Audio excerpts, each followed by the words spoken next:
demanderez avec foi par la prière, vous le recevrez. » Jésus se rendit dans le temple et, pendant qu'il enseignait, les principaux sacrificateurs et les anciens du peuple vinrent lui dire : « Par quelle autorité fais-tu ces choses? Et qui t'a donné cette autorité ?»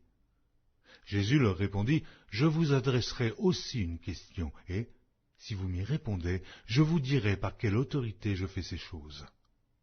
Le baptême de Jean, d'où venait-il? Du ciel ou des hommes ?» Mais ils raisonnèrent entre eux : « Si nous répondons du ciel, il nous dira : pourquoi donc n'avez-vous pas cru en lui ? Et si nous répondons des hommes, nous avons à craindre la foule, car tous tiennent Jean pour un prophète. » Alors ils répondirent à Jésus : « Nous ne savons. » Et il leur dit à son tour : « Moi non plus, je ne vous dirai pas par quelle autorité je fais ces choses. » Que vous en semble? Un homme avait 2 fils, et, s'adressant au premier, il dit : « Mon enfant, va travailler aujourd'hui dans ma vigne. » Il répondit : « Oh, je ne veux pas. » Ensuite, il se repentit, et il alla. S'adressant à l'autre, il dit la même chose, et ce fils répondit : « Je veux bien, Seigneur. » Et il n'alla pas. Lequel des 2 a fait la volonté du Père? Ils répondirent : le premier. Et Jésus leur dit : Je vous le dis en vérité, les publicains et les prostituées vous devanceront dans le royaume de Dieu. Car Jean est venu à vous dans la voie de la justice, et vous n'avez pas cru en lui. Mais les publicains et les prostituées ont cru en lui. Et vous, qui avez vu cela, vous ne vous êtes pas ensuite repentis pour croire en lui. Écoutez une autre parabole. Il y avait un homme, maître de maison, qui planta une vigne. Il l'entoura d'une haie, y creusa un pressoir, y bâtit une tour, puis il la ferma à des vignerons et quitta le pays. Lorsque le temps de la récolte fut arrivé, il envoya ses serviteurs vers les vignerons pour recevoir le produit de sa vigne. Les vignerons, s'étant saisis de ses serviteurs, battirent l'un, tuèrent l'autre et lapidèrent le troisième.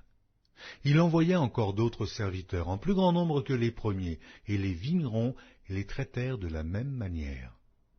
Enfin, il envoya vers eux son fils, en disant : « Ils auront du respect pour mon fils. » Mais, quand les vignerons virent le fils, ils dirent entre eux : « Voici l'héritier.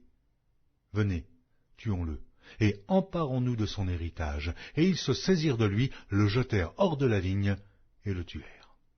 Maintenant, lorsque le maître de la vigne viendra, que fera-t-il à ces vignerons?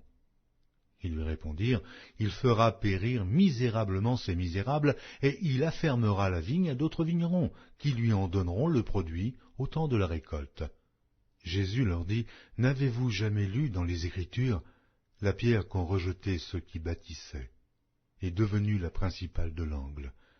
C'est du Seigneur que cela est venu, et c'est un prodige à nos yeux. C'est pourquoi je vous le dis. Le royaume de Dieu vous sera enlevé et sera donné à une nation qui en rendra les fruits. Celui qui tombera sur cette pierre s'y brisera, et celui sur qui elle tombera sera écrasé. » Après avoir entendu ces paraboles, les principaux sacrificateurs et les pharisiens comprirent que c'était d'eux que Jésus parlait. Et ils cherchaient à se saisir de lui, mais ils craignaient la foule, parce qu'elle le tenait pour un prophète. Matthieu, chapitre 22. Jésus, prenant la parole, leur parla de nouveau en parabole, et il dit : « Le royaume des cieux est semblable à un roi qui fit des noces pour son fils. Il envoya ses serviteurs appeler ceux qui étaient invités aux noces, mais ils ne voulurent pas venir. Il envoya encore d'autres serviteurs en disant : dites aux conviés, voici, j'ai préparé mon festin, mes bœufs et mes bêtes grasses sont tués, tout est prêt, venez aux noces. Mais, sans s'inquiéter de l'invitation, ils s'en allèrent. Celui-ci à son champ, celui-là à son trafic, et les autres se saisirent des serviteurs, les outragèrent et les tuèrent.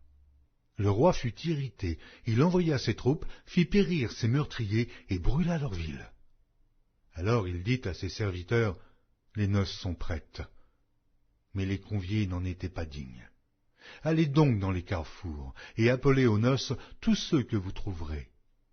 Ses serviteurs allèrent dans les chemins, rassemblèrent tous ceux qu'ils trouvèrent, méchants et bons, et la salle des noces fut pleine de